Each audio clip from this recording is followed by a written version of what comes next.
Hi வணக்கம் அன்பு நண்பர்களே. நான் உங்கள் டாக்டர் செல்ல சிந்தம் சொல்கிறேன். எல்லாம் எப்படி இருக்கீங்க? நல்லா இருக்கீங்களா?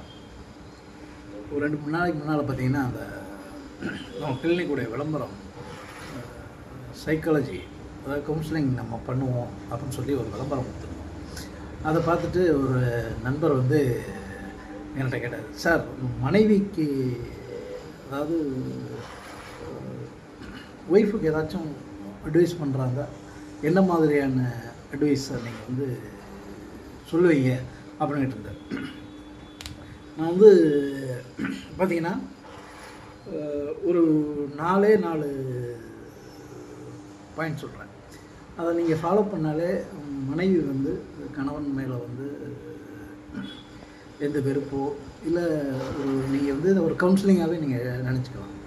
ஃபஸ்ட்டு வந்து மனைவி செய்யக்கூடாத ஒரு 4 விஷயங்கள் அதை நான் வந்து சொல்கிறேன்.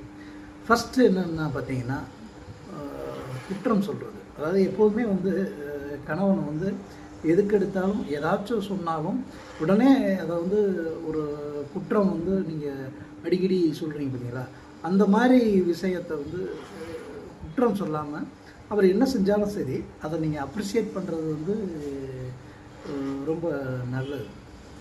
அப்போ தான் உங்களுக்குள்ள அந்த வெறுப்பு எதுவும் இல்லாமல் அன்பு வந்து கூடுறதுக்கு வழிவகுக்கும். அடுத்து 2வது பார்த்தீங்கன்னா நெவர் கம்பேர். அதாவது யார் கூடயும் நீங்கள் கம்பேர் பண்ணாங்க. ஒரு ஆஃபீஸில் வேலை பார்க்குறவராக இருக்கும் பார்த்தீங்கன்னா, உங்கள் ஆஃபீஸில் அவர் ஒர்க் பண்ணுறாரு, அவர் எப்படி இருக்கிறாரு அவங்க பாருங்கள், அதே போல் பக்கத்து வீடு அவங்க பாருங்கள் எப்படி இருக்காங்க, இல்லை அவங்க எப்படி இருக்காங்க அப்படிங்கிறத அந்த கம்பேர் பண்ணாதீங்க. இதை கம்பேர் பண்ணுறது வந்து கணவன்மார்களுக்கு அறவே பிடிக்காது. அதாவது நீங்கள் வந்து அவங்கள வந்து நீங்கள் மட்டம் தட்டுற மாதிரியே ஆயிடும்.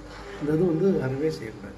இன்னொன்று 3வது பாயிண்ட் என்னென்னா, மனசில் நினச்சதை,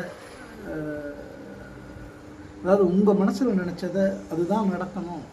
நம்ம கணவர், நான் என் மனசில் நினச்சிருக்கேன், அதை என் கணவர் வந்து ஓப்பனாக சொல்லணும் அப்படின்னு நினைக்காதீங்க. ஏன்னா அவங்க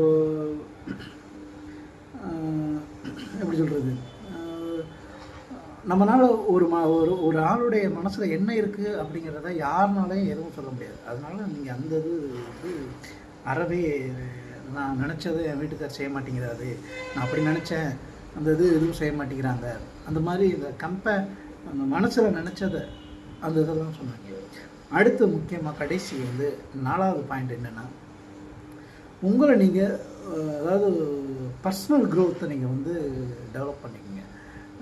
மாமியார் சொன்னாங்க, எங்கள் அம்மா சொன்னாங்க, எங்கள் ஆயா சொன்னாங்க, எங்கள் பாட்டி சொன்னாங்க, பக்கத்து வீட்டில் சொன்னாங்க, அத்தை சொன்னாங்க, அப்படிலாம் இல்லாமல் உங்களை நீங்கள் பர்சனல் க்ரோத், நீங்கள் வந்து உங்களை நீங்கள் செல்ஃபாக நீங்கள் வந்து பர்சனலாக நீங்கள் எப்படி டெவலப் ஆகிறது அந்த மாதிரி வந்து உங்களை நீங்கள் ஸ்டடி பண்ணிக்கிட்டு உங்களை நீங்கள் வந்து இது பண்ணிக்கிட்டு இருந்தாலே கணவன்மார்களுக்கு வந்து உங்களை வந்து ரொம்ப பிடிக்கும். இந்த 4 விஷயங்கள் மட்டும் நீங்கள் செய்யாமல் இருந்தீங்கன்னா உங்கள் கணவர்களோட நீங்கள் சந்தோஷமாகவும் மகிழ்வாகவும் இருக்கலாம்.